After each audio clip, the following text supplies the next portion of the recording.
আসসালামু আলাইকুম রহমতুল্লাহ বারকাতু। আপনারা সকলেই কেমন আছেন? আশা করি আল্লাহর রহমতে ভালো আছেন। আজকে আমি আপনাদের মাঝে হাজির হলাম মাইক্রোসফট অফিস ওয়ার্ড 2016 ভার্সনের 3য় নম্বর ভিডিও নিয়ে। এই ভিডিওটিতে আলোচনা করা হবে কিভাবে একটি ডকুমেন্ট পাসওয়ার্ড দিয়ে সংরক্ষণ করতে হয় বা সেভ করতে হয়।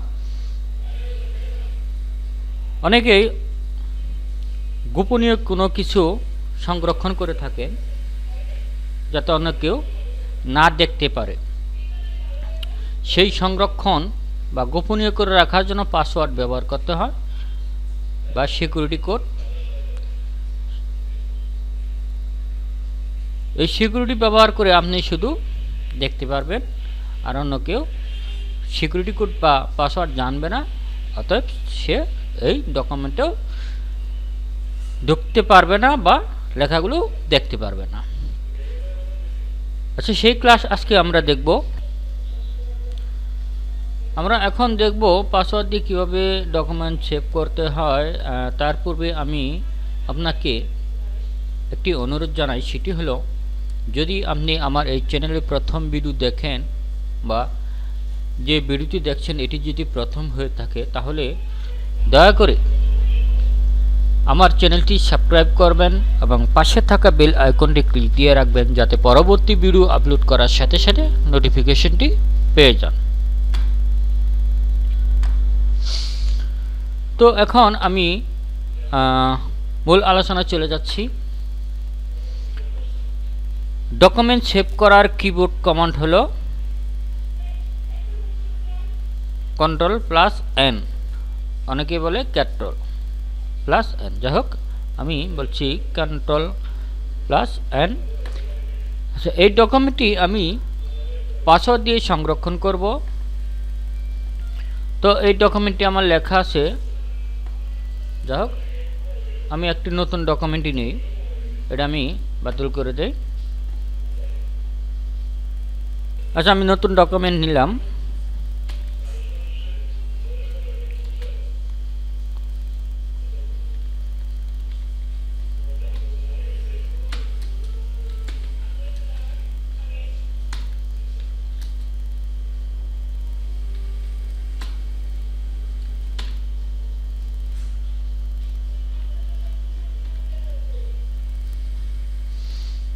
আমি একটু বড় করে নিলাম।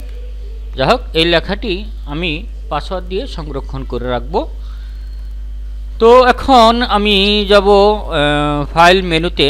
এই ফাইল মেনুতে ক্লিক করলাম। ক্লিক করার পরে আপনারা এখানে দেখতে পাচ্ছেন সেভ অপশন। এই সেভ অপশনে আমি একটি ক্লিক দিলাম। ক্লিক দেওয়ার পর ডকুমেন্টটি সেভ করার পূর্বে আপনাদেরকে একটি কথা মনে রাখতে হবে, যেটি কোন জায়গায় সংরক্ষণ করবেন সেটি আপনাকে প্রথমে সিলেক্ট করে নিতে হবে। এখানে দেখতে পাচ্ছেন this PC at a place browse. আচ্ছা, আমি এই ব্রাউজে ক্লিক দিলাম। ক্লিক দেওয়ার পরে দেখেন এখান থেকে আমি যে কোনো একটি জায়গা সিলেক্ট করে ডকুমেন্টটি সংরক্ষণ করতে পারবো। আচ্ছা, নিউ ভলিউম ই, নিউ ভলিউম ডি। আপনারা ভুলেও কখনো এই সি টাইপে সংরক্ষণ করবেন না, এই দুটিতে সংরক্ষণ করবেন। হোক, আমি ডেস্কটপে আপাতত সংরক্ষণ করছি। আমি সিলেক্ট করলাম। সিলেক্ট করার পরে এই ফাইল বা ডকুমেন্টে কি নাম দিয়ে আমি সংরক্ষণ করব সেটি এখানে লিখে দেব। হোক, আমি এখানে বাংলাদেশ নামে এই ফাইলটি সংরক্ষণ করব। এখন আমরা দেব পাসওয়ার্ড। পাসওয়ার্ডটা দিব টুলস অপশনে যাওয়ার পরে ক্লিক দিব। ক্লিক দেওয়ার পরে জেনারেল অপশনে একটি ক্লিক দিব। ক্লিক দেওয়ার পরে একটি পাসওয়ার্ড দেওয়ার ডায়লগ বক্স আসবে। এখানে দেখেন password to open 1, password to modify. আচ্ছা, এখানে আরেকটি সংখ্যা দিতে পারেন, কিন্তু একই সংখ্যা আপনারা দিয়ে দিবেন। আচ্ছা, আমি 1 দিলাম। দেওয়ার পরে একাধিক সংখ্যা ব্যবহার করতে পারবেন আপনার পাসওয়ার্ড সেটিং করার জন্য। যাই হোক, আমি একটি সংখ্যা দিলাম। ওকে, আবার 1, ওকে, আবার 1, ওকে, সেভ। যাই হোক, আমরা এটা ক্লোজ করে দিলাম।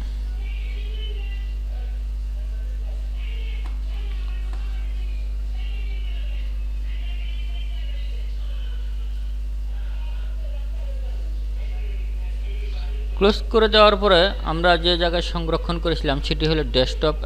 এখানে আপনারা দেখতে পাচ্ছেন এখানে বাংলাদেশ নামের ডকুমেন্টটি সংরক্ষণ করা আছে। যাই হোক, এখন আমি এটি ডাবল ক্লিকের মাধ্যমে ওপেন করি।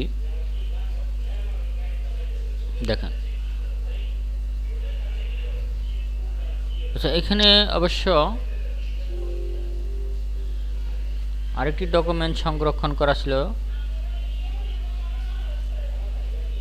ফলে সেই পুরাতনটি ওপেন হয়েছে।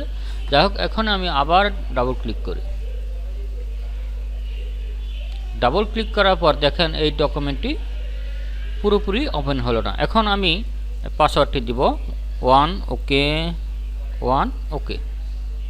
এই যে আপনারা এখানে দেখতে পাচ্ছেন পুরো ডকুমেন্টটি ওপেন হয়েছে। আমি যেটি সংরক্ষণ করেছিলাম বাংলাদেশ একটি ছোট দেশ, আর বাংলাদেশ নামে আমি এই ফাইলটি সংরক্ষণ করে রেখেছিলাম। যাই হোক, আশা করি আপনারা সকলেই পাসওয়ার্ড দিয়ে সংরক্ষণ করা বুঝতে পেরেছেন। ধন্যবাদ সবাইকে।